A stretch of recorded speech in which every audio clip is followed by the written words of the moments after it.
Discover original के मुअज़्ज़ज़ नाज़रीन अस्सलामु अलैकुम। मुअज़्ज़ज़ नाज़रीन ग्राम, आप सुन रहे हैं मसीहा और मैं हूं असद। इससे कबल आप मसीहा की 177 इक़सात सुन चुके हैं। अब किस्त 178 मुलाहिज़ा फरमाएं। इसके साथ ही आपसे इल्तमास है कि हमारे चैनल को आपने अगर अभी तक सब्सक्राइब नहीं किया तो इसे सब्सक्राइब कर लें और बेल आइकन को क्लिक कर लें ताकि आपको तमाम तर वीडियोस मिलती रहा करें। और साथ ही अगर आपने अभी तक हमारी वीडियो को लाइक नहीं किया तो इसे लाइक कर लें, शेयर कर लें और कमेंट्स बॉक्स में अपने आरा से हमें मुतल्ला कर लें। आइए इस दास्तां का आगाज़ करते हैं। पानी पड़ते ही वो कसमसा कर जागने पर मजबूर हो गया। मेरे पास वक्त कम था। वजह उसकी यही थी कि यह बदबख्त अपने किसी होतो सोतों को फ़ोन करके हमारी यहाँ मौजूदगी की खबर दे चुका था, और वो लोग जो यकीनन गौहर शाह या किसी और ग्रुप के लोग हो सकते थे, हमारे दोस्त बहरहाल नहीं थे। यहाँ वो किसी भी वक्त पहुंचने वाले थे ताकि एक तरफ तो वो हमसे भिड़ जाएं और दूसरा फोस्टर को ले उड़े। यकीनन उसने गोंपू और फोस्टर को धोखे ही से किसी जगह कैद किया होगा, पर न गोंपू उसके हत्थे चढ़ने वाला कहाँ था। भारी इनाम के लालच में अपने ही रिश्तेदारों के साथ ऐसा सलूक इस बुड्ढे की लालची और हरीस तबीयत की गोमाजी करता था। वो होश में आकर कराने लगा। इसकी पेशानी से खून की लकीर बह रही थी। मैंने उसकी कमीज का दामन फाड़ कर पट्टी कर दी। बस अब आखिरी मौका दे रहा हूं, मैंने खूनखार नजरों से उससे घूरते हुए कहा, वरना याद रखो मैं तुम्हारा ऐसा बुरा हशर करूंगा कि तुम मुझसे मौत की भीख मांगने पर मजबूर हो जाओगे। इस उम्र में इंसान को अमूमन जिंदगी की हवस ज्यादा हो जाती है। वो मेरी खून रेज धमकी के ट्रांस में आ गया और गिड़गिड़ाते हुए बोला, मैं तैयार हूं। बोलो कहाँ है वो दोनों? मैं गुर्राया, लेकिन याद रखना अगर कोई चालाकी चलने की कोशिश की तो तुम्हारा बहुत बुरा अंजाम होगा, और इस बार मैं तुम्हें छोड़ूंगा नहीं। वो इसी सराय के तय खाने में बंद हैं। बिलाखिर उसने उगल दिया, गोंपू और यूरोपियन। हाँ, किसके कहने पर तुमने ये सब किया था? और अभी थोड़ी देर पहले तुम किन लोगों से फोन पर बात कर रहे थे? मैं इन्हें नहीं जानता, बस इनाम के लालच में आ गया था। इन्होंने तुम्हें कैसे खरीदा? कहीं ये वही 5 अफराद तो नहीं हैं जो कुछ रोज पहले लंबी सी गाड़ी में यहां आकर ठहरे थे? मेरा इशारा गौहर शाह वगैरह की तरफ था। हाँ वही थे, उसने इस बात में सर हिलाते हुए जवाब दिया। ये उन्हीं दिनों की बात है जब तुम्हारी इनके साथ मुठभेड़ हुई थी। मुझे भी शक हुआ था। मैंने गोंपू से पूछा था। गोंपू ने पूरी बात तो नहीं बताई थी, मगर उसने भी सिर्फ इसी कदर बताया था कि ये लोग खतरनाक मुजरिम है और तुम पुलिस से ताल्लुक रखते हो। कुछ दिनों बाद ये दोनों अफराद फिर मेरे सराय में दाखिल हुए थे। उन्होंने मुझसे पूछगछ की। 1 मिनट, मैंने उसे रोका और इन मज़कूरा 2 अफराद का हुलिया पूछा तो उसने बिल्कुल गौहर शाह और डीबबर्ग के जैसा हुलिया बताया। अब आगे बोलो। यही दोनों थे जिन्होंने मुझे अच्छी खासी रकम दी और मैंने इन्हें बताया कि मुझे इस मामले में गोंपू पर पूरा शुबा है। इसी दौरान मजीद 2 अफराद सराय में दाखिल हुए। इनका हुलिया? मैंने फिर दरमियान में पूछा। इसने आखिर जिक्र 2 अफराद का जो हुलिया बताया, इसे सुनकर मैं चौंके बगैर नहीं रह सका। यह हुलिया एडगर और बॉब पर पूरा उतरता था। फिर क्या हुआ? मैंने सनसनाते ज़हन से कहा। वो दोबारा बताने लगा। इन दोनों की इनसे ठीक ठाक लड़ाई हुई थी, जिसके नतीजे में पहले वाले दोनों अफराद गौहर शाह और डीबर्ग ने राह फरार इख्तियार की। बाद वाले दोनों एडगर और बॉब, जिन्होंने खुद को एक बड़े कानूनी इदारे का कारकुन बताया था, इनके ताक़ुब में रवाना हो गए। तब तक पहले वाले दोनों आदमी मुझसे मामला तय कर चुके थे। मैंने तुम्हारे गोंपू की उसी वक्त जासूसी शुरू कर दी थी जब तुम दोबारा अपनी साथी लड़की के साथ यहाँ आए थे, और तुम्हारे हमरा एक बीमार सा आदमी फोस्टर भी था। तभी इन दोनों का फोन आया। मैं पहले ही उनके इंतजार में था। अरसे से पड़े खराब फोन को मैंने ठीक करवा लिया था। मुझे पैसे जो मिले थे और भी मिलने वाले थे। एक जरा तवक्कुफ के बाद वो दोबारा बोलने लगा। यही नहीं, मुझे इनाम के सिलसिले में दूसरी बड़ी रकम मिलने वाली थी। उन्होंने मुझे गोंपू और इस बीमार आदमी को फौरन अगवा करके कहीं छुपाने का हुक्म दिया, और साथ ही ये भी कहा कि जब तुम लोग यहाँ का रुख करो तो मैं इन्हें बता दूं। लालची बुढ़े तिब्ती ने अपनी बात खत्म की। इसी वक्त मुझे तहखाने में ले चलो, मैंने कहा। तो मुझे बाद में जान से तुम मारोगे नहीं ना? अगर कोई गलत हरकत या चालाकी करने की कोशिश की तो फिर भरे सराय में गोली मार दूंगा, मैंने खूनखार लहजे में कहा। वो साथ जाने के लिए तैयार हो गया, लेकिन मैं पहले उसे कमरे में ले आया जहां मेरे साथी मुंतजिर थे। सारी बात इनकी गोश गुजार हुई तो वो भी हैरान हुए। वो बुढ़ा हम सब ही को अपने साथ एक तरफ ले चला। टूमी और हुमैरा को हमने कमरे ही में रहने की ताकीद की थी। सिर्फ मैं और तारिक बुड्ढे के हमरा थे। اس کے ساتھ جانے سے پہلے میں نے طارق کو اس شاطر تبتی بڈھے سے از حد محتاط رہنے کی تاکید کر دی تھی۔ بڈھا مجھے اور طارق کو لیے سرائے کے جنوبی سرے کی آخری راہداری میں آیا، جہاں سے ایک لکڑی کا ٹوٹا پھوٹا زینہ اوپر کو جاتا تھا۔ اس کی عقبی خلا میں اس نے زمین پر پاؤں مار کر ایک تختے کی کیل کو ابھارا، اس کے بعد اسے پکڑ کر کھینچا تو تختہ ایک طرف کو ہٹ گیا۔ دیکھا تو نیچے قبر جیسی تاریکی میں ایک 24 زینے کے ادھورے سے آثار نظر آ رہے تھے۔ بڈھے نے گیس والی لالٹین پکڑ رکھی تھی۔ سب سے پہلے بڈھے کو آگے کیا، اس کے بعد طارق اور پھر میں بھی دھڑکتے دل کے ساتھ نیچے اترنے لگا۔ تہخانہ زیادہ بڑا یا گہرا نہیں تھا، اس لیے جلد ہی ہمارے قدموں نے اس کی ناہموار سی زمین کو چھو لیا۔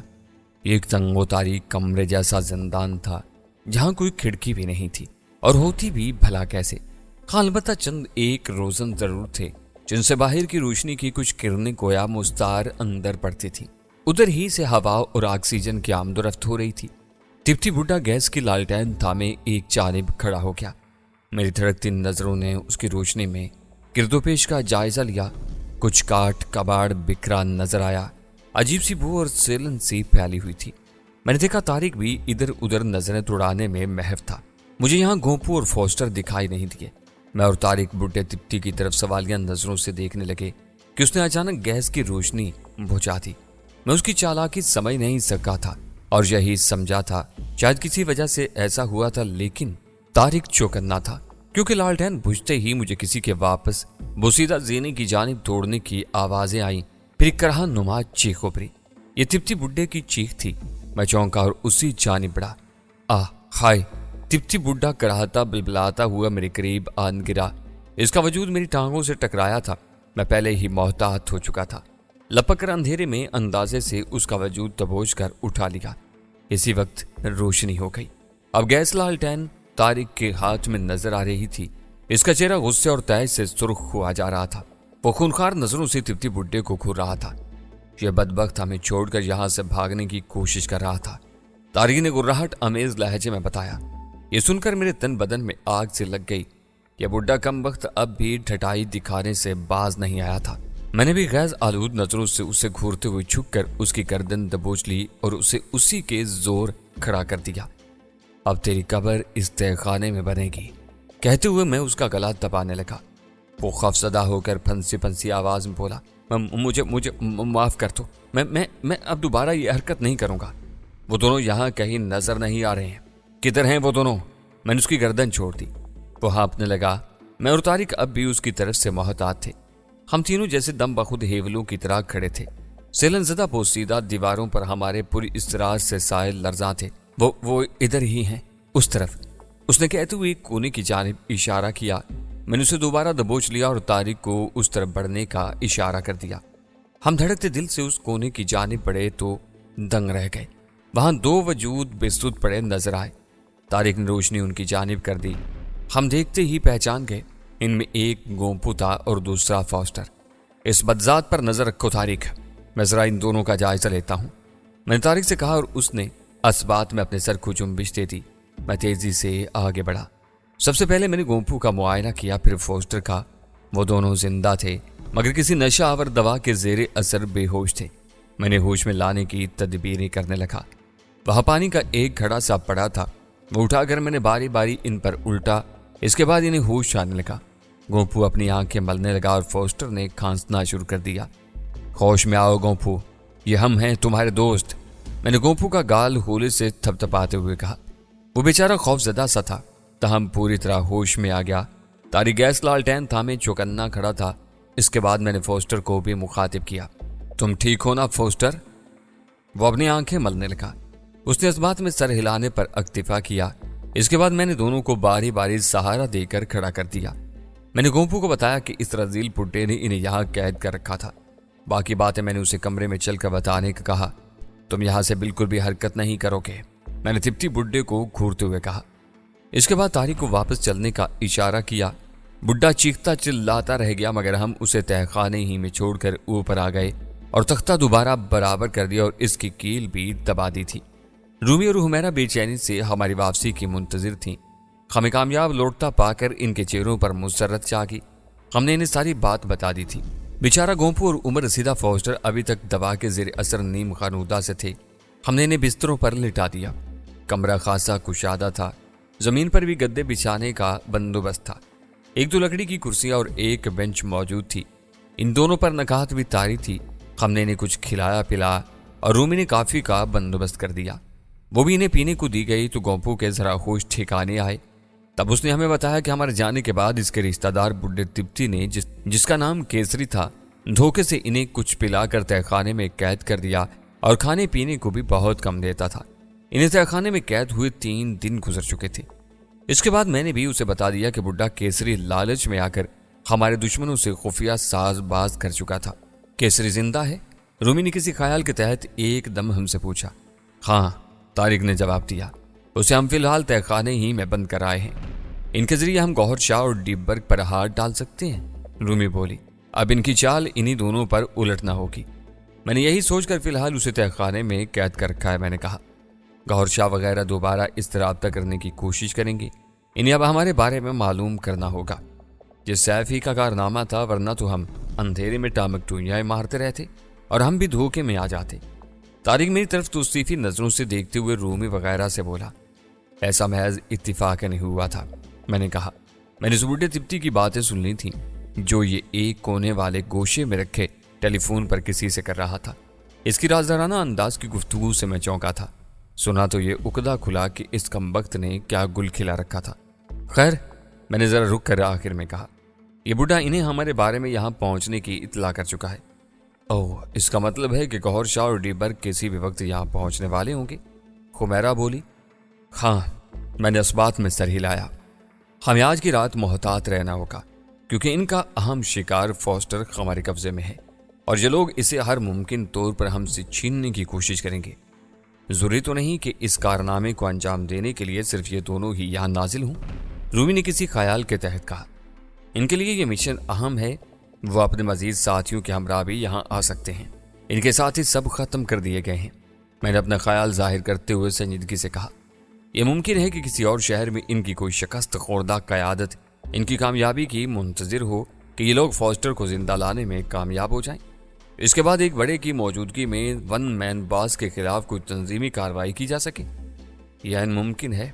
तारिक ने मेरी बात से इत्तिफाक करते हुए कहा, तो हम कुछ भी सही, हमें अब इन दोनों को फेस तो करना ही पड़ेगा। लिहाजा हमने गोंपू को भी इनके बारे में मोहतात कर दिया था और उसे कुछ ज़रूरी हदायत भी कर दी। इसने सराय की नज़ामत संभाल ली और अपनी कुर्सी पर जाकर बैठ गया। तब वो भी इन दोनों की मुतवक्का आमद से होशियार हो चुका था। बाकी हमने इन दोनों को छापने की पूरी तैयारी कर रखी थी। ताहम इनका कुछ पता नहीं था कि वो रात में किसी भी वक्त नाजिल हो सकते थे या फिर सुबह तक ये ड्यूटी तो देना थी जिसकी जिम्मेदारी तारिक और मैंने संभालना थी। दूसरी जानी पुलिस का भी धड़का लगा हुआ था। इनका ऑफिसर मेरे हाथों जहन्नुम वासिल हो चुका था। रूमी से हमने कह दिया था कि यहाँ जो टेलीफोन सेट खराब रखा था वो अब काम करने लगा है, तहाँ वो अपने लैपटॉप के साथ टेलीफोन का भी इस्तेमाल कर सकती थी। हमने उसे फिलफोर मिस्टर ब्राउन से रब्ता करने और इन्हें इनके दोनों नुमाइंदों डॉक्टर कैंटली और मिस कोरा के बारे में इन्फॉर्म करने का कहा था कि किस तरह बेंस पुलिस के चीफ तांग चिन ने इनके साथ कैसा सलूक किया था और हमारे साथ भी किस तरह पेश आया था। नीज इसे ये भी मुतल्ला करने को कहा कि तांग चिन दुश्मनों से साजबाज किए हुए था।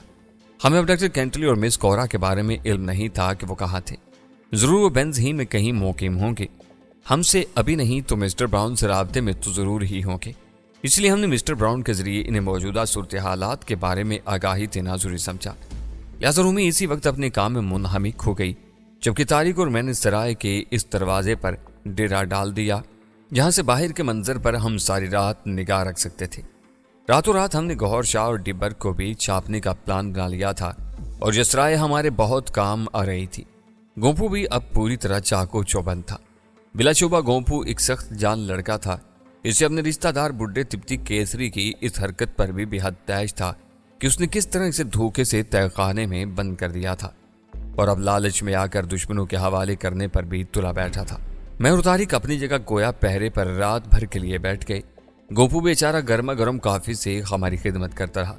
ये रात का कोई आखिरी पहर था कि जब मैं ऊँघते हुए चौंका। बाहर सर तारीकी में किसी गाड़ी के इंजन की आवाज उभरी थी।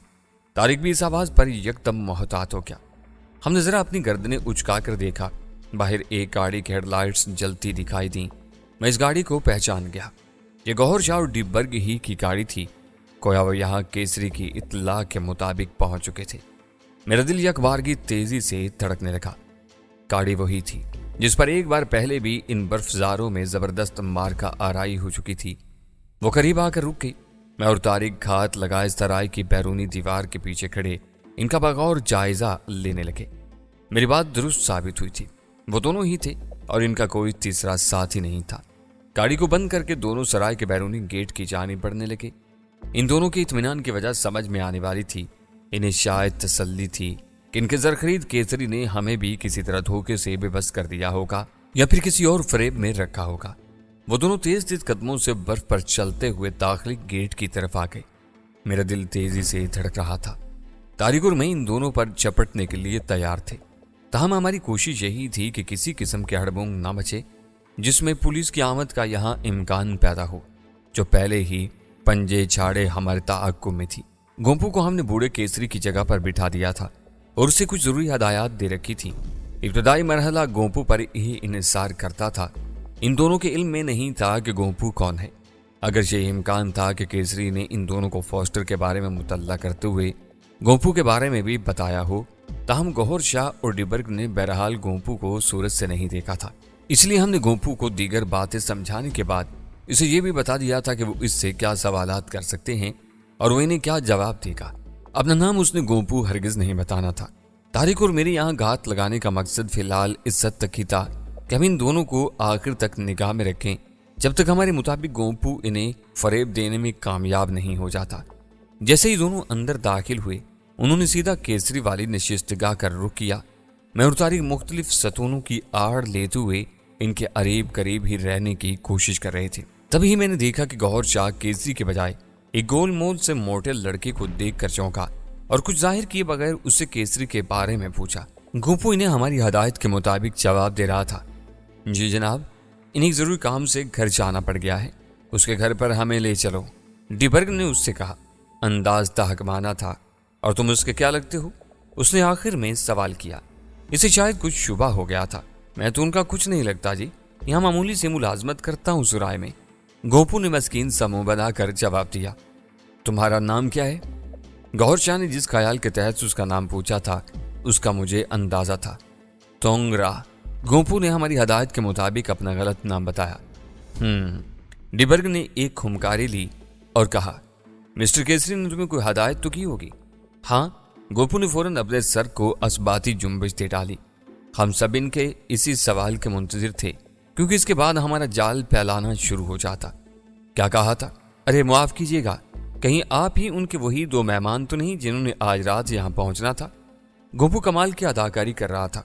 वो बेशक अंग्रेजी टूटी फूटी बोल रहा था, ताहम अपना माफी ज़मीर बाखूबी इन्हें समझाने में कामयाब था। हाँ, हम वही हैं। बोलो, क्या कहा था केसरी ने? इस बार गौहर शाह ने सवाल किया। इन्होंने कहा था कि मैं आप लोगों की फौरी तौर पर यहाँ आर्जी रहाइश का बंदोबस्त करूं और पूरी खिदमत पचा लाऊं, लेकिन हम यहाँ रुकने के लिए नहीं आए हैं, डिबर्ग सर्द लहजे में बोला। लेकिन जनाब, मुझे तो यही कहा था केसरी ने कि वो अभी लौट आएंगे, तब तक आपको कमरे में आराम से बिठा रखूं। गोंपू रवाने से बोल रहा था। मतलब ये कि वो बोलते हुए अटक रहा था, ना ही इन पर यह जाहिर होने दे रहा था कि वो इनसे ब्लफ कर रहा है। इसकी बात सुनकर दोनों ने एक दूसरे के चेहरों की तरफ देखा, जैसे आपस में तबादला ख्याल करने के मूड में हों। मेरा ख्याल है हमें ऐसा ही करना चाहिए, डिबर्ग ने गौहर शाह से राय तलब लहजा में कहा। मेरा ख्याल मुख्तलिफ है मिस्टर डी, गौहर शाह बोला। हमें केसरी के घर चलना चाहिए ताकि वहां जाकर उससे मौजूदा सूरत हालात की पूरी आगाही हो सके। फिर न जाने वो कब आता है, इसका कुछ अंदाजा भी नहीं हमें। अचानक गौहर शाह ने किसी ख्याल के तहत इधर उधर देखते हुए गोंपू से कदरे राजदाराना लहजा में पूछा, एक बात बताओ, क्या आज दिन या शाम में कोई नए लोग यहाँ पहुंचे हैं? मेरा मतलब है मुसाफिर वगैरह। मेरे दिल यकबारगी तेजी से धड़कने लगा।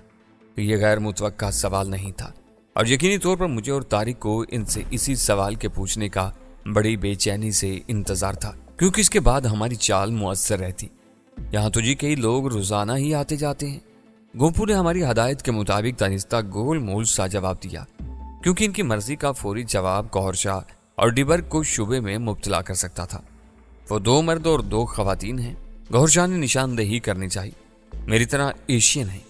اب گومپو نے درست جواب دیتے ہوئے کہا، جی ہاں بالکل، ایسے 4 افراد آج ہی آئے تھے اور کیسری نے خاص طور پر ان کی رہائش کا بندوبست کیا تھا اور مجھے ان کا پورا خیال رکھنے کا کہا تھا۔ مجھے تو یہی لگا کہ شاید کیسری کے یہ مہمان جاننے والے تھے